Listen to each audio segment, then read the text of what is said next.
رانی کو اب اس بات کا بہت غصہ ہے کہ اس کے بھائی نے فضا سے شادی کیوں کی ہے، کیونکہ وہ کبھی بھی نہیں چاہتی تھی کہ اس کا بھائی فضا سے شادی کرتا۔ اس لیے اب وہ فیصلہ کرتی ہے کہ وہ اتنی مشکلات پیدا کر دے گی کہ یہ شادی خود ہی ختم ہو جائے گی۔ وہ اپنے گھر جاتی ہے، وہاں پہ جا کے دیکھتی ہے کہ فضا کے ہاتھ میں اس کے کنگن ہوتے ہیں۔ وہ کہتی ہے کہ یہ کنگن تم نے کیوں پہنے ہیں؟ فضا آگے سے بتاتی ہے کہ یہ مجھے ماما نے رات کو گفٹ کیے تھے۔ تو وہ آگے سے بڑا غصہ ہوتی ہے اور کہتی ہے کہ اتارو میرے کنگن، تم نے میرے گھر میں آتے ساتھ ہی میں چیزوں پہ قبضہ کرنا شروع کر دیا ہے۔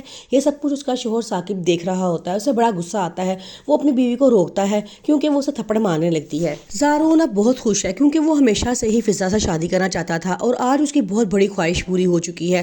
وہ فضا کو دنیا کی ہر نعمت دینا چاہتا ہے کیونکہ وہ یہ بات جانتا ہے کہ اس کی بہن رانی نے فضا کا کتنا جینا حرام کیا ہوا تھا۔ راشد جو جیل میں بند ہے، زارون اب پوری کوشش کر رہا ہے کہ اس کے منہ سے حقیقت پوری اگلوائی جائے کہ فضا کو اس نے کیوں اغوا کیا تھا اور کس کے کہنے پہ کیا تھا، لیکن راشد بھی بہت تیز ہے، وہ اپنا منہ نہیں کھولتا کیونکہ وہ جانتا ہے کہ رانی اسے کبھی نہیں چھوڑے گی۔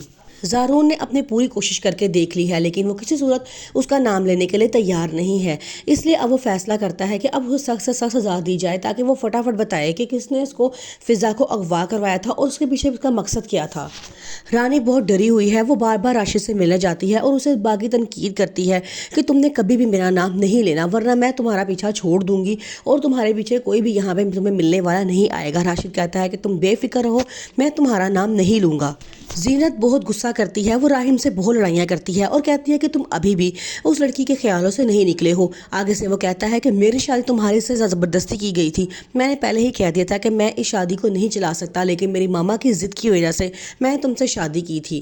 اب زینت بڑی چلاکی سے اپنی ساس سے وہ سارا گھر اپنے نام کروا لیتی ہے اور اب وہ راہم کو بلیک میل کرتی ہے اور کہتی ہے کہ اگر تم نے ویسا رویہ اپنا ٹھیک نہ کیا تو میں تمہیں اور تمہاری ماں کو اٹھا کے اس گھر سے باہر پھینک دوں گی۔ ثاقب کو جب یہ بات پتہ چلتی ہے اسے بڑا غصہ آتا ہے، وہ اپنی بیوی سے بہت لڑائی کرتا ہے، یہاں تک کہ اسے گھر سے بھی نکلوا دیتا ہے اور کہتا ہے کہ میں کتنا ٹرسٹ کیا ہے تم پہ، میں یہ سوچ بھی نہیں سکتا تھا کہ میری اپنی بیوی میری بہن کو اغوا کروائے گی اور ہمارے گھر کی عزت کو اس طرح اچھالے گی۔ اب یہ بات سن کے رانی بڑا پریشان ہو جاتی ہے، وہ اپنے بھائی زارون سے بڑا جھگڑا کرتی ہے اور کہتی ہے کہ تم میرا گھر برباد کرنے والا تو میرا اپنا ہی بھائی نکلا۔